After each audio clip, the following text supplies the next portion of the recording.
Assalamualaikum warahmatullahi wabarakatuh. Alhamdulillahirabbil alamin. Puji syukur kita kehadiran Allah Subhanahu wa taala. Kita masih diberi kesempatan, diberi kesehatan. Jumpa lagi dengan Anda semuanya di dalam pembelajaran dasar-dasar budidaya tanaman. Jumpa kali ini kita akan membahas tentang kompetensi dasar 3.7, menerapkan teknik penanaman. Tujuan daripada pembelajaran kita adalah diharapkan setelah mempelajari materi ini, Ananda mampu melaksanakan penanaman secara baik dan benar sesuai dengan SOP-nya. Ananda semuanya yang berbahagia, di dalam penanaman kita akan membahas nanti beberapa tahap tentang penanaman. Yang pertama, kita akan menentukan pola daripada tanam. Yang kedua, kita akan membuat lubang tanam. Yang ketiga, adanya pemilihan benih atau bibit. Yang keempat, perlu kita tahu teknik penanaman. Yang kelima, setelah kita menanam, maka kita ada melaksanakan penyulaman. Materi yang akan dapatkan ada 5 materi dari penanaman. Masuk kita ke materi yang pertama. Pola tanam. Pola tanam di dalam menanam tanaman itu ada beberapa pola yang akan muncul. Pertama, ada namanya adalah pola tanaman tunggal. Pola tanam tunggal atau pola tanaman tunggal adalah penanaman dalam suatu areal hanya ditanami satu jenis tanaman saja. Nah, dari areal yang ada ini, itu yang hanya ditanami oleh tanaman satu jenis saja. Misalnya untuk perkebunan adalah teh saja, tidak boleh bercampur dengan tanaman lain, maka ini dinamakan adalah pola tanaman tunggal atau pola penanaman tunggal. Pola tanam yang selanjutnya adalah pola tanaman tumpang sari. Pola tanaman tumpang sari atau istilah disebut dengan intercropping adalah penanaman lebih dari satu tanaman, baik dilihat dari segi umur yang sama maupun umurnya yang berbeda. Di dalam satu areal ini kita menanam ada 2 jenis tanaman. Tanaman yang induk adalah tanaman jagung, kemudian diselip-selipi tanaman bayamkah dia ataupun kangkung. Nah, peristiwa ini atau pola tanaman ini dinamakan adalah tumpang sari. Yang ketiga ada lagi namanya tumpang gilir. Tumpang gilir atau istilah disebut dengan multiple cropping adalah pola tanaman yang dilakukan secara beruntun sepanjang tahun. Sepanjang tahun itu kita gilirkan tanamannya. Misalnya kita dahulukan dulu penanaman jagung. Habis tanaman jagung, kita ganti dengan tanaman terung. Habis tanaman terung, kita ganti dengan kacang. Habis kacang, kita ganti dengan tanaman bayam atau kangkung. Ini ditanam selama lebih kurang adalah selama 1 tahun atau setahun. Nah, bergilir seperti ini dinamakan adalah tumpang gilir. Ini namanya pola tanam tumpang gilir. Yang selanjutnya ada lagi disebut dengan pola tanaman campur atau pola tanam campur.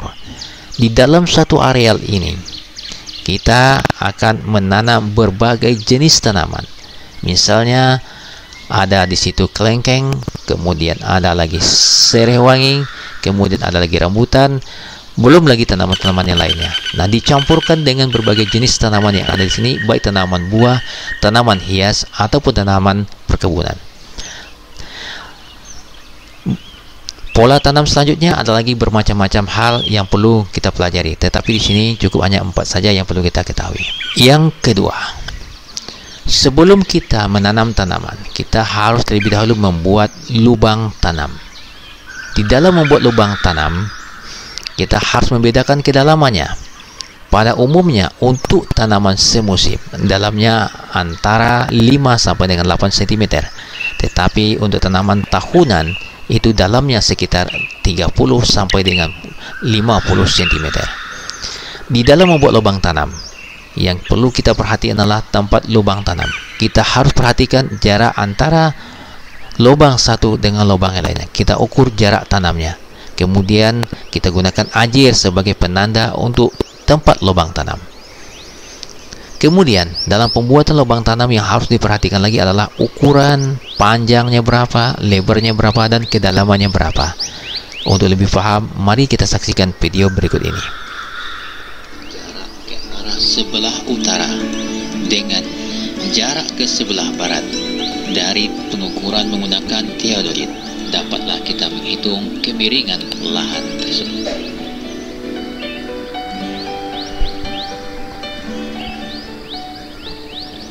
Baik, pengukuran lahan kita sudah selesai.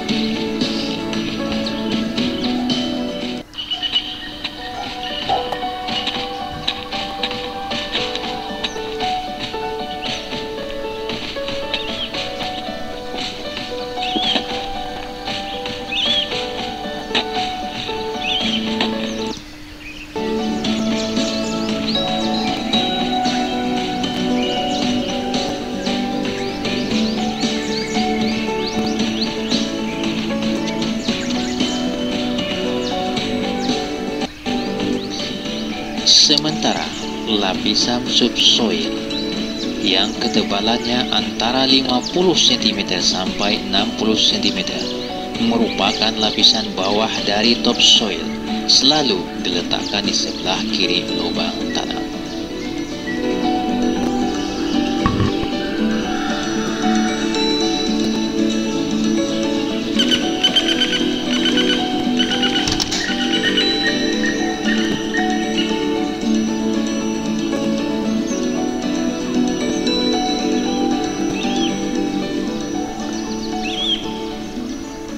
Taburannya secara merata.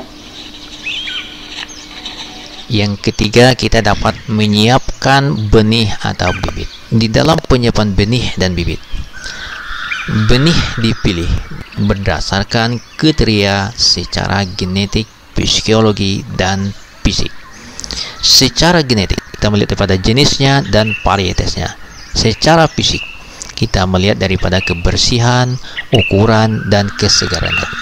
Sementara secara fisiologis, kita akan melihat daripada perbialitas daripada benih itu sendiri atau daya kecambahnya. Nah, di dalam menyiapkan benih ini, kita lihat secara fisik, maka kita lihat kebersihan daripada benih. Benih harus bersih, terhindar dari kotoran. Kemudian ukuran benih harus sesuai dan seragam. Belum lagi kesegaran daripada benih tersebut tidak boleh, artinya benihnya tidak segar. Untuk menghitung kebutuhan benih, kita harus melihat daripada rumus di bawah ini, yaitu luas daripada areal dibagi dengan jarak tanam. Misalnya sawit 9 kali 9, maka 9 kali 9 adalah 81. 1 hektar dibagi 81, itulah jumlah daripada kebutuhan daripada bibit yang perlu kita gunakan. Kriteria daripada pemilihan bibit yang baik adalah: pertama, pertumbuhannya sehat. Yang kedua, calon batangnya lurus, tidak patah. Ketiga, struktur daripada akarnya baik. Yang keempat, daunnya sehat-sehat dan baik-baik, tidak boleh bolong-bolong. Ini adalah kriteria daripada memilih bibit yang baik. Setelah kita dapat benih dan bibit yang baik, maka kita harus tahu teknik menanam. Teknik menanam untuk bibit. Cara menanam bibit yang baik. Yang pertama, bibit dimasukkan dalam lubang tanam dengan posisi tegak. Kemudian perakaran diatur agar akar tak tumbuh ke segala arah. Yang kedua, kemudian tanah galian lubang dimasukkan ke dalam lubang tanam sambil dipadatkan agar bibit tanaman dapat berdiri tegak dengan kuat. Setelah itu, leher akar jangan tenggelam, tetapi tetap dan padat di permukaannya. Ini secara memilih bibit. Untuk benih bagaimana? Untuk benih, cara menanam benih.